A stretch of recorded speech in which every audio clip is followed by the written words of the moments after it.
you get to a certain time in a day and it just feels like you need the day to finish. And I remember a lot of days have been like that, where it could be like 2, 3 o'clock in the afternoon and you've just had enough. I need the day to finish. And one thing I've always said to myself for the last 3 years is tomorrow's a new day. So no matter how bad today might be, get up tomorrow and start fresh. And I've kind of kept that mantra that just take it day by day. Let's just get today out of the way and then focus on tomorrow. Imagine being a single father, navigating life's challenges while nurturing the future. The Dad Project tells these stories of strength, sacrifice, and unbreakable bonds. In season 1, we dive into the voices of single fathers of colour, capturing their victories and their struggles. It's time to recognise their impact, break down the stigma, and celebrate the powerful truth of fatherhood. Join me, your host, Narup Juti, on this inspiring journey.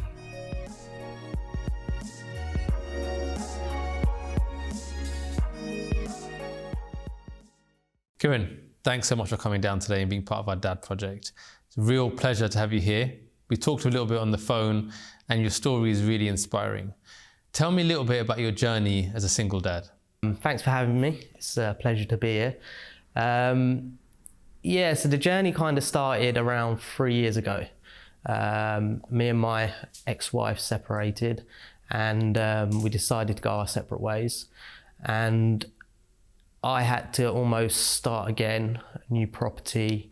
And with that, obviously, we had to arrange childcare arrangements. So it was really, really difficult time just because of the separation, but then having a child in the mix of that is even more difficult. I think from the get-go, the most important thing was that we both put our son first, Dylan first, and he was the priority. But yeah, I think that the memory I have, or the memories I have, some of the things that really stick out to me were the conversation we had on childcare arrangements and how that would look from the get-go. And I remember, where we were sat, where we had the conversation, the way the conversation went. And it was a really, really difficult conversation because I was asking for access and time to my child and I felt awkward doing it. Why did you feel awkward? Because it was almost like I was having to ask for something that I wasn't entitled to. And why don't you think you were entitled to that? I mean, you're equally entitled, you're one half. Do you know what it is? I think it's the perception. Going into that conversation, it's kind of, what do you know already? Like single parents, you normally have the children living with the mum. You hear stories, dads are not good dads and they don't want to see the children, or they only want them once every 2 weeks or however that is. And that's almost instilled into your head because that's what you hear. But I knew from the get-go that, that wasn't nowhere what I wanted or how I could see things moving forward. So, even through the separation, the divorce, childcare arrangements, I had one thing on my mind, 50-50. I wanted everything split down the middle. And that's how I settled the divorce, and that's how I intended to settle the childcare arrangements. That's really interesting that you almost felt awkward to ask to have access because it was already ingrained in you that dads don't take care of the kids as much as mothers do. Correct. See, this is the whole purpose of this project, is that why do people think that? Why do people think that we want to go out and just hang out and do crazy stuff and not be with our children? It's insane that we can put it down to society, to TV, media, maybe generations above us where the fathers just weren't as involved in the raising of children. So you kind of think, okay, dad takes a little bit of a sidestep and mum's really doing a lot of the stuff, which is the case in some cases. That's really interesting. I felt the same way, 50-50, that, I want to have Lara. So that's really interesting. Was it easy for you to get that 50-50 time with your son, or was it a bit of a battle? It's been a battle. I think there was times where I thought, this isn't going to happen and I'm just going to have to settle with what I've got. It took 2.5 years to get that full 50-50 split. Why did it take so long? Because my ex wasn't willing to give into the what I was asking until I literally, it was the last mediation before I was going to take it to court. Is that because the perception of a man not being able to take care of the child as well as a woman? I don't think so. I think it was more to do with power almost. And I looked at it from her point of view as well, and it was almost like she was losing more and more, and I was gaining. Because it had been for such a long time. She was used to her routine. I was obviously used to my routine and I was wanting more. That's what I could see from her point of view. So I took that into consideration, every time we spoke, and I tried to go about it in the best way I can, because ultimately I knew that we still needed to have a relationship afterwards. So I did everything I can to not make it go to where it needed to go, but at the same time, I wouldn't have been comfortable just walking away. I wouldn't be able to live with myself knowing that I didn't fight to get what I wanted. Why do you think you wanted your child 50-50? Like, if you were to look back at your upbringing, your influences, what you are inspired by, do you think that had a role to play with you saying, I'm going to take care of my son 50-50? I think that the number one reason was I just wanted to make sure that I was able to be there for my son as much as I possibly could. I made my work arrangements, I'd made my social arrangements all around my son. And I think the biggest thing was my son's autistic. He was diagnosed when he was 3, and that brings its own struggles, and that brings a bit more support that he's going to need to a normal child. And I'm his dad, I'm his role model. And again, I needed to make sure that I was able to give him that. So yeah, I think I knew that 50-50 was kind of the maximum I was going to be able to get. And that is all I was going to be happy to walk away with. Tell me about the challenges of raising an autistic son as a single dad. Because when we spoke on the phone and you told me, and I could hear your passion, dedication to giving your child and your son everything.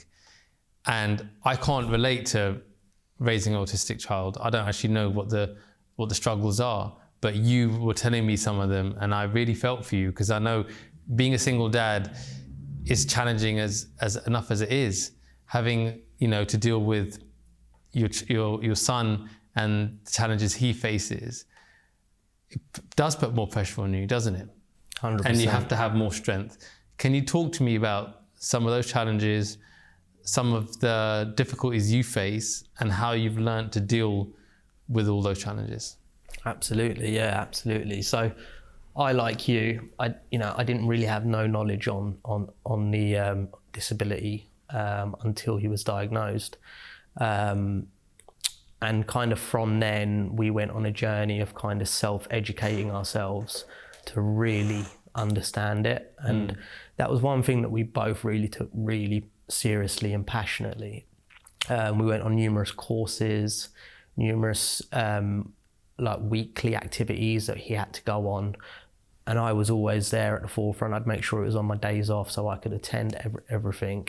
And it was a really interesting journey, like just seeing how different our son was wired up almost to other children. Some of the struggles through the way have been sort of his development, being 1 or 2 years behind other children his age. His tics, you could call it, so things that he's not able to cope with, which are just part of your everyday life, hoovering, lawnmowers, hand dryers. So public toilets stands out to me because I've got so many memories of different public toilets where he's just had a complete meltdown. So there's been lots of situations like that, but we learnt to deal with it as a family, and we learnt to deal with it, and the wider family soon got on board with it as well. And everyone wanted to learn how to support him. So at the time of the separation, he's a very happy child. He's coping with everything, and the people around him know how to deal with him. And at the time of the separation, obviously our biggest worry was, how's he going to deal with this? You know, how's this going to affect him, and how do we need to help him get through this in his own way? And I think the most surprising thing is that his autism has actually helped him through this journey, through the separation, through the 50-50 parental split. Because the way he kind of looks at things is that he's got 2 of everything. He's got 2 bedrooms, he's got 2 cars, he's got, and he's like the luckiest boy in the world. Abundance rather than having less, which I think is a really beautiful way of telling a child. And I only reflected on that after 1 or 2 years, because I did think to myself, like, how has he got through this? And that's kind of what I thought about. But from my perspective, I think it was really worrying for me, having to start fresh. And with Dylan and most autistic children, structure and routine is the most important thing. Growing up, if we had to change any of his routines, we would have to almost have like a social story to guide him into it, to prepare him. And obviously trying to prepare him for, okay, Dad's living here now. This is the house. This is your bedroom when you're here. These are the days you're going to be here. These are the days you're going to be there. And it was just non-stop. There was just more and more that, we're going to have to do this. We're going to have to do this with him. And it was just getting really worrying. I was just like, he's not going to be able to cope. He's not going to be able to handle all of this change. And my biggest worry, I remember, was the first night I brought him to the house. And the only thing that was on my mind was, he's not going to stay here. He's not going to want to stay here. He's going to be like, I want to go home, I want to go home, I want to go home. And I was worried about that for so long. But thankfully, the minute he walked into the house, he just took to it straight away. And I actually bought a house that was the same layout as the old house. Wow. Almost identical. And his room was kind of the same bedroom. And he took to it really, really well. And it was kind of just after that first night, it just, so much weight lifted off my shoulder, because that was the only thing I was worried about at that time, was, you know, making him comfortable. So yeah, after that, things just got stronger and stronger and better and better. And I think there's lots of things that we didn't do before that we started doing together as sort of father-son. And it's just little things like, you know, getting to know our wider family. You know, we've got family all around the country, but we just never really took the time to go and visit them. And they didn't know about him. They knew I had a child. They knew he was autistic. And all they kind of knew was, he's the one that always cries at the get-togethers. So we used to go visit everyone, and they got to know him more. And I think through the journey, it's just become normal now, and we're in a really good place, you know, myself, Dylan and his mum, in terms of the way we're working things. It's really positive. That's nice, man. That's great to hear. I want to touch on some of the struggles that you had with Dylan. Where did you find the strength to deal with it? Because, you know, you want to be strong for him, but, you know, someone's got to take care of you. You got to take care of you. And you don't want to be, you know, defeated inside and just trying to put on a brave face. Like, where did you find that inner strength to say, okay, I've got to keep pushing through? What were your coping mechanisms? It's really interesting, because again, these are some of my strongest memories through the journey. And I think I touched on it when we had the phone conversation, that it was one morning. So in the transition of me getting my new house, I was staying with my dad. And I was going through a really difficult time. You know, my work's really demanding. I was trying to make as much time as I could to see my son. And then I was trying to deal with selling a property to buy a new property as well. And all of this with kind of the separation still very fresh, you know, within weeks of it happening. And I didn't realise, but it was taking a massive toll on me. You know, things got difficult at work. I remember having a director's visit and almost breaking down halfway through the visit. I had to be kind of taken aside. And it was just soon after that, I was on my drive to work and I just pulled the car over and I just called the doctors. And I just needed to talk, and I just talked to the doctor and I just let out whatever was on my head. And I just felt a sense of relief that I'd talked to someone. And the doctor kind of said that, you know, we've got some coping mechanisms for you. You can have some depression tablets or this, that, or we could put you down for some counselling.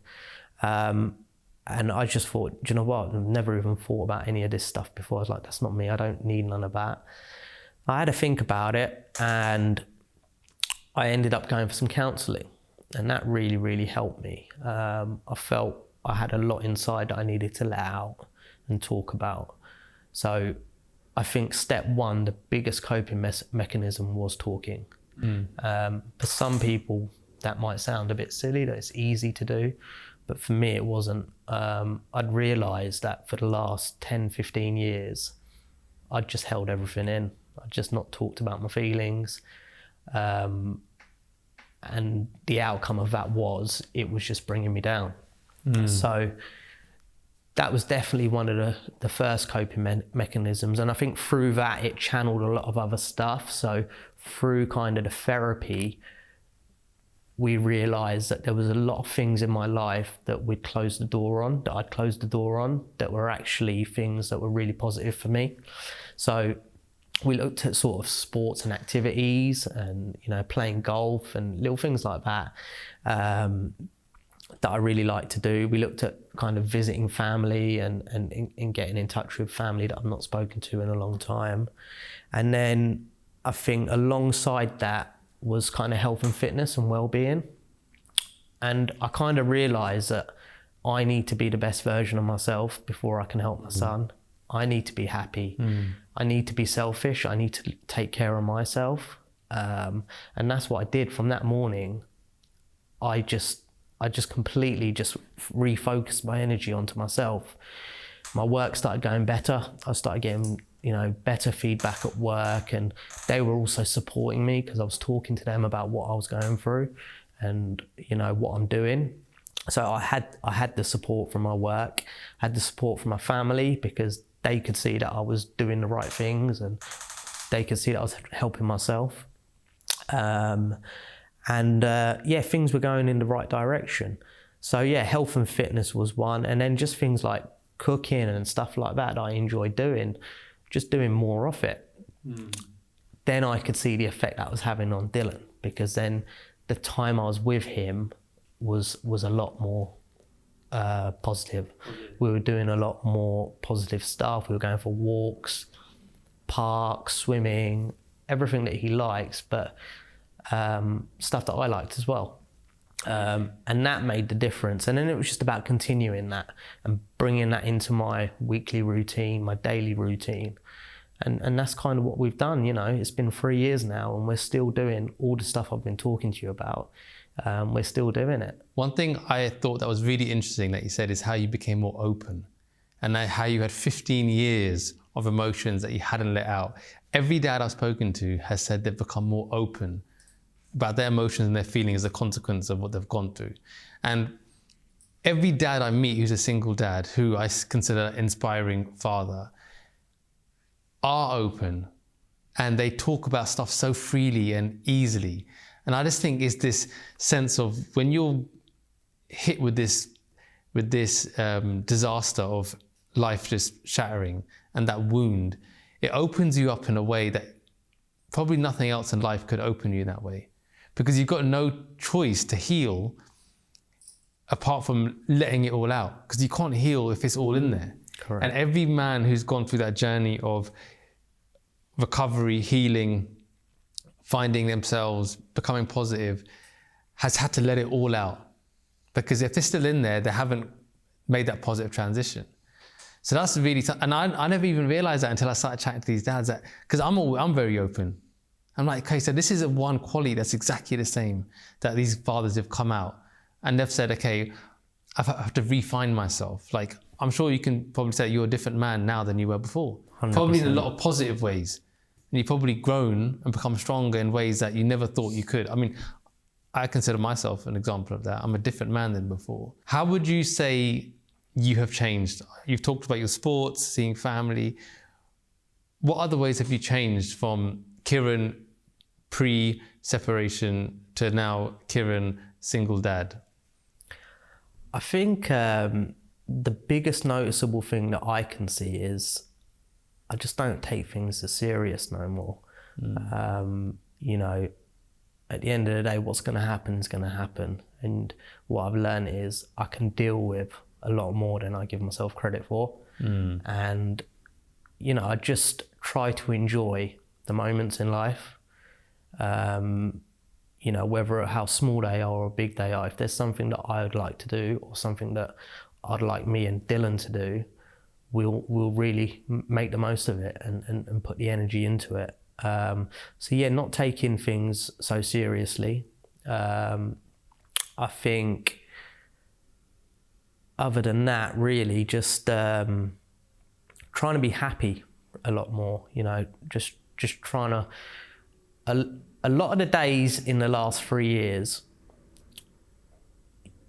you get to a certain time in a day and it just feels like you need the day to finish. Like, and I remember a lot of days have been like that, where it could be like 2, 3 o'clock in the afternoon and you've just had enough. I need the day to finish. And one thing I've always said to myself for the last 3 years is tomorrow's a new day. So no matter how bad today might be, get up tomorrow and start fresh. And I've kind of kept that mantra that just take it day by day. You know, let's just get today out of the way and then focus on tomorrow. And that's kind of helped me through. Tell me some of the sacrifices you've made in your personal life, work life, and every aspect of who you are in order to become the kind of dad that you want to be. From the start of the separation, we had some investment properties. So, you know, with the separation and knowing that what I wanted, that I needed my own property. I needed a space for me and Dylan to be together, because I could have just moved in with parents again. But I needed that space for me and Dylan to grow. So, you know, straight away, the first thing I said is, let's just sell and let me just buy my place. So we did that to start with. And then from there, it was kind of things like work. So finding a stable sort of routine, work-home life balance. We talk a lot about that at work, but for me in particular, trying to find that balance, you know, working 45 hours a week, being like a senior manager, and then also having that quality time at home, running a household and spending it with Dylan. Yeah, I had to step back a little bit at work. You know, maybe I had some ambitions that I weren't able to kind of do right then. You know, I wanted to do further qualifications. I wanted to develop in the business. But I knew that wasn't the right time for me to start looking at that. I needed to get that work-life balance right first. So yeah, work has been really good. They've been really good to me. And they've kind of helped me along the journey. And the great thing is I actually had my career conversation yesterday with my boss, and we were talking about all of this. And it turns out now I'm in a really good place and I am ready to develop, and we've now signed myself up for further qualifications and stuff, which is something I wanted to do 2 years ago. And I'm so glad that I didn't do it then, because I wouldn't be where I am now if I had done that. And then, yeah, other things is just, you know, I wouldn't say sacrifice, because I love doing it. You know, I love doing the school drop-offs, the pickups, coming home, bathing him, making him dinner, sitting down with dinner with him, and then just getting early nights, you know. I don't miss late nights. I don't miss going to the pub watching football, because I'm doing what I want to do. I'm doing what I enjoy. But other than that, I wouldn't say there's any other sacrifices, because everything I want to do, I find a way to do it. But one thing that does resonate now we're talking about this is, I guess in the last 2 years, what I have learned is I have to do things for myself as well. I think the first year and a half, it was all, oh, what does Dylan want to do? What does Dylan want to do? Can't do this because Dylan's with me. I think the last year and a half, I've acknowledged that I need to also do things for myself, and I need to have time to do things that I enjoy when he's not there. So that's kind of what I've been working on as well, and that again has helped me become a better person, which means I'll be a better person for him when I've got him. So this whole project is about single dads of colour, and this perception that if you're a single dad of colour, you're probably not as involved in the child's life. You might have made the mistake. The relationship failed because of you, and now you might see your child once every couple of weeks. And obviously we want to break that stigma, because I know that's not the case. Tell me about your experiences, and can you relate to people thinking that, okay, single dads of colour are just like absent most of the time, and they've kind of palmed off all the responsibility onto the mum and don't really want to get involved? Is that something you can relate to? I can, yeah, I can. I think looking back at the time, when I have conversations with sort of people about my situation, and more so in the last year, to be honest, people have been finding out and have been wanting to know a bit more.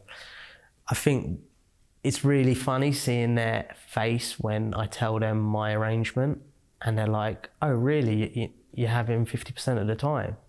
Because you can tell straight away, they're like, oh, do you have him every other weekend then? That's the first thing that everyone says. And I'm like, no, I have him. They're like, but what about school? I said, yeah, I take him to school. So yeah, I've got a lot of experience in that. But then on the back of that, the recognition that they kind of show and the appreciation they show for what I'm doing is really, really nice. It's really heartwarming. They're more surprised than kind of I am towards it all. For me, it was kind of like, that's just what I do. You know, this is just what you got to do. There's no other option. There's no other option, yeah. So yeah, that's when that kind of stigma really sits in, and you think, okay. But it's nice to be able to just reflect on it and just think, okay, you're not part of that stigma. Yeah. If you were to meet a single dad now, and they said, Kiran, look, I've just separated, I'm going to be a single dad, I'm finding it really difficult. What advice would you give to that dad who's really early on? What advice would you give him to let him know that you can get through this? I think first thing I'd say is figure out what it is you want. What do you want? What arrangements do you want? I would say try not to listen to all the feedback you hear. I think in these sort of situations, everyone's got something to say. Everyone's got their opinion, especially in the Asian community. You have a wider family. Everyone wants to give you advice. And there's something that I went through, cousins that have had divorces, this, that, the other, how it went for them, and don't do this, don't do that. I think it's really important that it's okay to listen to that, but it's got to come back down to you as a person. What do you want? Because we're different people. Once you know what you want, then go and get as much professional advice as you can. Use all the avenues around you. I remember, being on hold to child maintenance services for like 2-3 hours on my days off on a regular basis, just having lists of questions that I wanted answers to.